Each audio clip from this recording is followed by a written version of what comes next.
Hey guys, it's Dave, your mortgageguy.com, and I want to go over a loan that my team and I just got closed and I'm very, very proud of.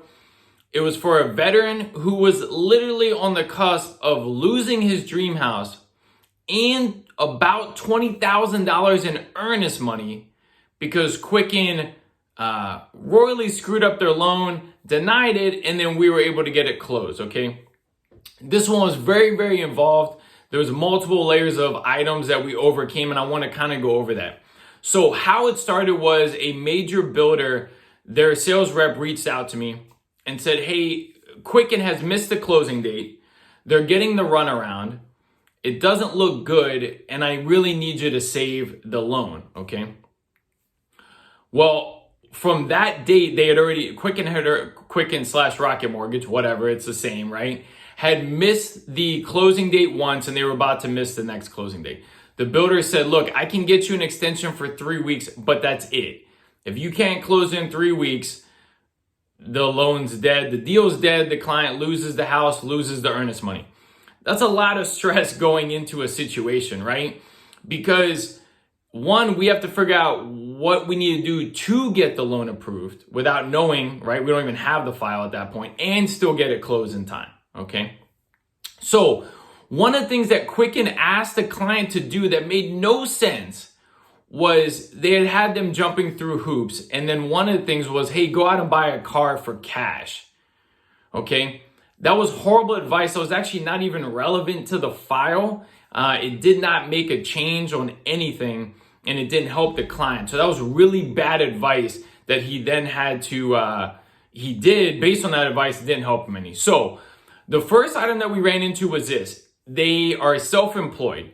Their 2019 tax returns were not on record with the IRS, okay?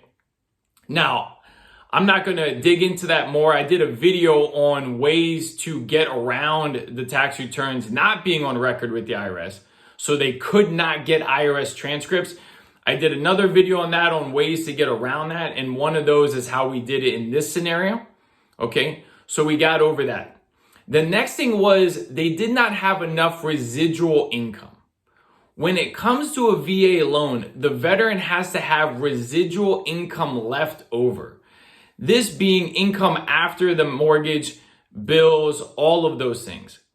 The VA has certain rules on this based on family size. If you don't meet that, your loan can get denied, okay? So we went and got creative with that. We went and got him cheaper homeowners insurance that lowered his overall mortgage payments, so his less bills, had him pay off a small credit card. So we barely sneaked in that regard, right? He was kind of having a hard time documenting all of his assets, okay? So the builder had some kind of money left over in the contract. They could have used it for upgrades. They could have used it for closing costs. We went to the builder and had them pay enough in closing costs that he got back pretty much almost all of his earnest money at closing and allowed us to get around not being able to document some of the assets. So one, helped him get back pretty much all of his earnest money at closing, which was huge, and get around that issue. Okay. You know, and bear with me, I was checking my notes. There was so many issues there. In the end, not only did we get the loan approved, we actually closed in 2.5 weeks. So early than what the minimum was by the builder, okay? You know, sometimes we lose track of, in myself, right? Lose track of what we do for a living and the people that we help.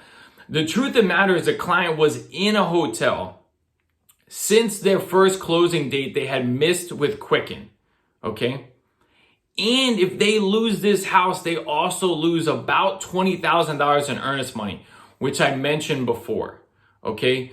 So to be able to pull something crazy like this off and help a veteran, I'm ridiculously proud of my team, ridiculously proud of myself, ridiculously thankful that the client trusted us, right? Because they had already been lied to by Quicken and were already in a jam. So I can understand if they wouldn't trust me or any lender at that point. And the sales rep for the builder who got me involved and knew that we could get it done one way or another.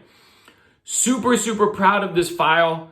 And I really just want to break down the specifics so you know it's possible, you know what separates myself from my competition, and you know when you run into some of these issues, there are answers.